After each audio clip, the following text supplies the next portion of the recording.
Greetings, folks. It's been so long, but it's good to be back with another edition of Richmond Reaction. In this one, folks, I'm gonna be reacting to a big group that came out in the late 80s, early 90s. The only problem is they had the look, they had the talent, they had the charisma, but they didn't have the vocals. And of course, I could only be talking about Milli Vanilli, Rob, and Fab. So in this video is when Rob and Fab come to the Arsenio Hall, and they basically break it down to him like why they decided to not sing on their album, the problems with the contract, and what they wanted to do like past this embarrassment, because it was a big embarrassment at the time of a lot of their fans being like fooled, being played, that they didn't originally sing on their first couple of albums in the late 80s, early 90s. So we're gonna go dive into this video. Before that, definitely like, comment, share, and subscribe. Follow me on my social media. All of the links will be down below. But with that being said, let's get on to this video. Attended a concert in honor of the candidate. The award and became the laughing stock of the industry. Now Rob and Fab are courageously trying to make a comeback, as CNN's Gloria Hillard reports. You remember the success? Girl, you know it's true. Turns out it wasn't, of course. Not a note was theirs. Then came the scandal. It's been 2 years. Milli Vanilli, they say, is the past today. It's Rob and Fab. They were two extremely good-looking guys, and what the story is that the original singers, the one who did the vocals for Milli Vanilli, they didn't have the look that I believe is the producer wanted. I believe his name is Frank. Let's check it. Frank Farian, who is a German producer who had passed with working with like music stars, famous music artists before. He didn't see the real Milli Vanilli as ones who could attract a big wide audience or sell out arenas. So he chose to put Rob and Fab as the center groups and just the lip sync as well. But you can even see, even with all of this controversy, Rob and Fab are superstars. They have the look, the presentation. It was just missing the vocals. Let's continue. We're asking for is just another chance, just check it out. For the last year, they've been working on a new album, on the dance steps and on the singing. They've got a new sexy video, aptly titled Exposed.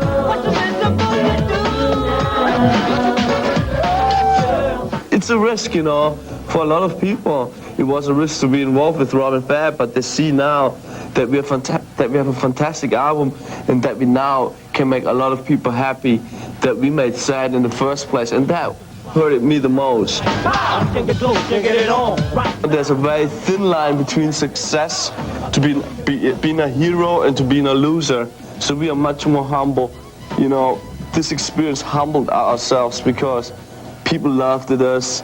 People made jokes about us. From one day to another, boom. Nobody calls you back, no phone call. You just left alone, and we're just Rob and Fab standing there by themselves. At one point, alone in a Hollywood hotel, Rob Pilatus attempted suicide. I think I took it too personal, Now I have to say this album for me is like the best therapy. They've been... Yeah, what is sad is that Rob was very uncontrollable at this time. If anyone has, I'll even put a link if YouTube still has it on there, but there's a VH1 Behind the Music documentary which talks about Rob Pilatus' struggles during this time, and even Fab Morgan talked about extensively on Black TV's podcast, and also PDB podcast, Patrick Bet-David. So definitely check that out. Put the links in below. But yeah, it was a tough time to be on the top of the mountain all the way to the bottom of the ocean. That's really cool. Show business is tough, baby. Out of the spotlight, they're stepping back in, bearing their souls and more, seduced by a feeling, that feeling of what it's like to be on stage, under the spotlight. That's a great feeling, and we missed this feeling the last 2 years. We do miss that feeling. On Monday, they appear live on the Arsenio Hall show. After 2 years, everybody wants to check it out. It's not over until Rob and Fab sang. So, They volunteered to. Girl, do you want to get it on? Then tell me now. That's it. Gloria Hillard, CNN, Los Angeles.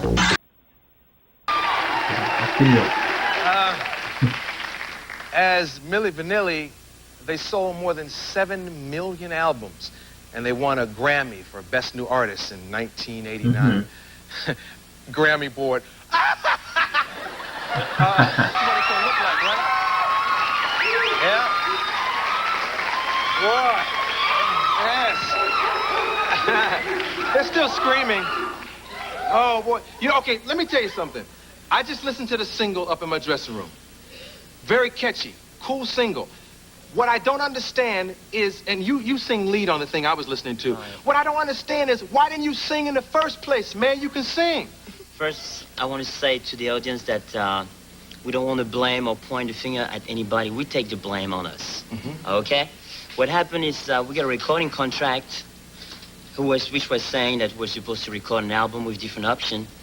And we signed the contract, and after that, they came back to us and said, look, it's going to be different now. But we already received advance, and we signed the contract with our legal advisor, and I was French, signing a contract written in German. The problem was we were singers in Germany, but we didn't speak English. so our dream was always to sing on a record in English, but we were, of course, had handicaps. But from the start, we signed a record deal that said we're allowed to sing and we're allowed to perform, but the producer didn't want to spend time and money for letting us do the job by ourselves, and he hired American professional people. And at the start, nobody really cared about it. Nobody thought it would be successful. And 3-4 months later, we were #1, and rumors started to break, and everybody was real upset. And we didn't really blame, like Fab said, my partner, my bro here, my man. You know. You all have been through a lot together. Yeah, we've been, you know, and we pulled it off because of our friendship, you know. The friendship became stronger and stronger, and that's why we pulled it off. How about friends? Did friends disappear? Because you all I used to see you all out, and you had a lot of people with you. No, not as much as you, Arsenio. Oh, okay. Now, did all those friends start to disappear? It was amazing. It was like a miracle. It was really amazing. The first week, after the scan, everybody phoned and said, oh yeah, you guys gonna make it again. The second week, from 10 phone calls, 2 phone calls. The next week, it was over for a while. Just one guy really stuck with us, and we want to say thank you to this guy. We don't want to forget this guy. His name is DuPont Gray. He was our keyboard player. He stuck with us through our hardest time in our life, and it was hard. Because I thought about going to India, being a fisherman. you know, fishes won't laugh about me, won't make jokes about me, you know. But we love music really so much, and you know, we were really young. We were really young and stupid, and like we said, we didn't blame nobody else. We wanted to make it our own way, and then Clive and our producer didn't want to really let us do what we want to do. When they first told you, okay, by the way, you all don't have to do no singing. I mean, were you angry? Because, I mean, self-pride. I mean, yeah, we were angry, you know, but we were pulled on the wall, you know. It's like, you have to do it. Because you already signed the contract. Already signed the contract, you know. There's no way out. We signed a contract without an attorney. We couldn't afford the money, you know. I came from the Wendy's. I had a job at Wendy's. You work at Wendy's? Yeah, I had a job. Yeah, honestly. Yeah, you know. I love Wendy's. I came home. We sang in clubs a little bit. Fab said, man, we have a record deal. I said, great, let's go to America. Let's go to the States, you know. Yeah. And that was the start, really. Well, somebody told me that your relatives even asked you to change your name, and they wanted to, like, separate themselves from you? No, you know, you have to know, you know, I'm adopted. I was adopted by white people, by white German people. I'm born in Germany, but my real father was an American soldier. I've never seen him, and my real mom was German. She was white. And they adopted me, and this family, their friends and their family, their relatives, are just normal, typical Germans, and probably they took it a little bit too hard. You know, they thought, they believed what the press really writes about me. And of course, we were crazy and wild, and sometimes we were really obnoxious. But it was so quick. Overnight, we went to stardom, and overnight, we went down. What did you guys think about fans who wanted their money back? I think they had a right. You know, I really think they had a right. We did something what we're not really proud of. We really thought about it, and we shouldn't have did it from the first time. But hey, you know, we were caught up in the situation, and I give everybody, I think they were right. You know, they could do what they want. But I hear that just really 20 people gave the record back anyway. Yeah. So, how about the label? Was it Arista? it was Arista Records. Now, see, they came out and they said, we know nothing about it, you know? Come on, they had to know something. They had to know something. Did the label know, and are you all angry at them? We have been... Well, you know, we didn't even get a phone call, you know, the day of the explosion, you know, when he came out, you know, so we never had any contact with them no more. You know, the ending was really sad. We sold worldwide 20 million records for Arista Records, and they couldn't even call us on the phone and letting us know, Rob and Fab, take your bags. There are 20 camera crews out there who hunt you down. Leave the country. We have tickets to Mombasa, Kenya. Go there for a while and come back in 3 years. So they didn't do that. But today we don't really feel bad. It was a good lesson for us. And it's so true, because a company, organization such as big as that, who is making music, who is making millions of dollars off these two, they could not give them like a heads up, like, the jig is up, you need to lay low for a couple of years. It's just that, as you said, they opened the door and all these camera crews and media, they're demanding answers. We want answers. We ran around, we had our heads were real blown up. You know, now we're much humbler. Now we really look twice, and we're really, really grateful, because many people in the United States should deserve a first chance and never get a first chance, and today we get a second chance. And hey, we're real grateful, and we want to say thanks to all the fans who still supported us. And we want to say thanks to a couple of people, to Jerry Buss from the Lakers, who always gave us tickets to the games. You have to understand. You know how, you know how important that He is. gives me tickets, and I don't do none of my jokes. I'm next. And I thank you, Jerry. Thank you, Jerry. But you have to understand, many people just really, like you said, after a week, people treated us like outcasts, and there were people like Quincy Jones who I met once. He really talked nice to us. Or we could go to Giuseppe Franco's hair salon and always do our hair and our... You speak fluent French? Yeah, that's my mother language. I really think the hair made them. It was like a trademark of it. Because if you look at the big music stars around that time, 80s, 90s, from Madonna, Michael Jackson, Prince, they all had their signature hairstyles and their looks. So Milli Vanilli with the long hair and the long braids, and again, fantastic, good-looking guys. It really helped pushing their career before all this controversy came ahead. I'm born in Paris. Okay, now you know how people are, and me being one of them. Sing something live. Sing something in French. Okay, we can do. Au clair de la lune, mon ami Pierrot, prête-moi ta plume pour écrire un mot.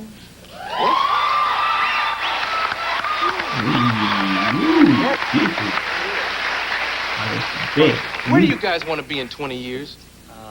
I think we want to be still in show business, maybe producing maybe different bands. Don't you all have something you're producing on somebody else now? Yeah, I want to introduce my homeboys out there. Wait, when you say homeboys, who do you mean? My boys. From Germany? No, they're from L.A. Victory of War, Vladimir and Jerry out there. Oh, okay. What's up, y'all? What's up, dude? Yeah. He said where I want to be in 20 years from now, not working at Wendy's. Would you like to still be doing big concerts? Yeah, but first, you know, we take a day at a time. That's what we're doing. You know, first we're working on that single. The single's going to come out. We want to see how it's going to work out first. Day by day for us. But hopefully with when God, you know, if Day by day. if we stick with music, we're still gonna be in the music business, maybe entertainers or producers, but we really look at it like day at a time. Day at a time. So yeah, folks, for like YouTube copyright reasons, I'm not gonna react to the actual music video. Again, I will put links. I think that's the way you gotta do it now because I've done reactions to music videos, for to TV series, and YouTube still wants to kick my ass. Those motherfuckers. Yeah. So I'm gonna just put a link to that. To the performance on the Arsenio Hall. But for me, who's seen that, and for me who grew up in the 90s, I thought the music performance on Arsenio Hall is great, was great, and it's just a shame because it's not like these guys couldn't sing. I keep saying they had the checklist of like what it takes to be a superstar.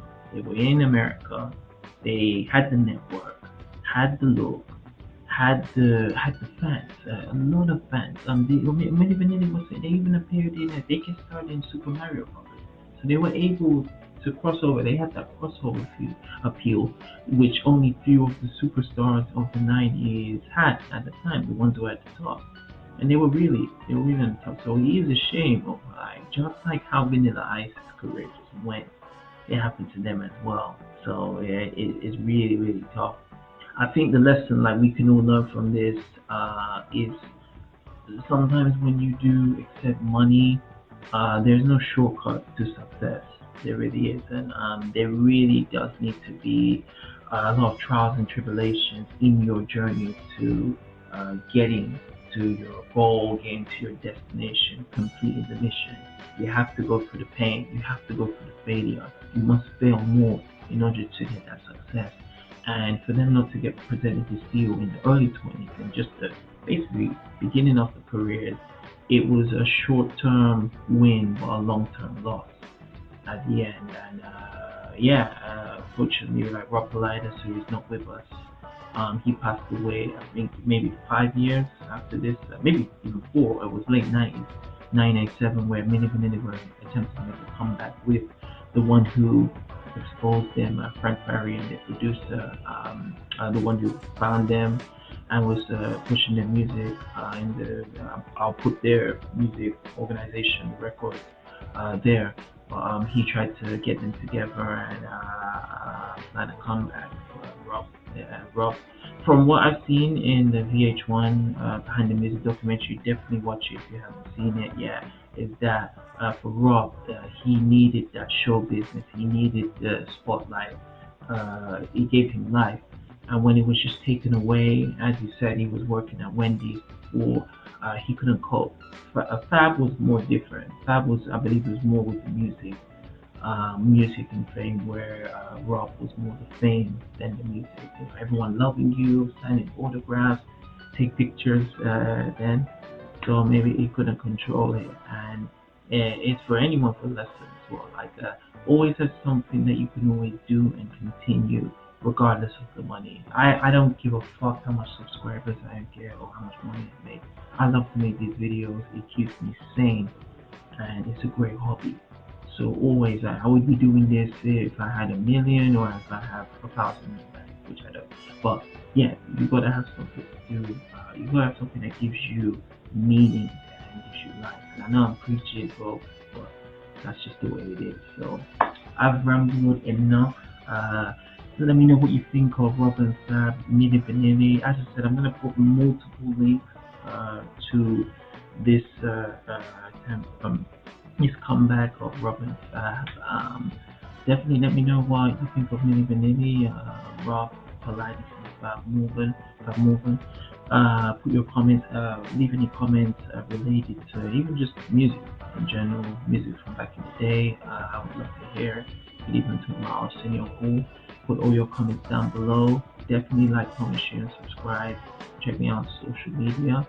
And of course, we'll be back again for another reactions. And if you haven't already, you know what time it is. Get your paper right and update your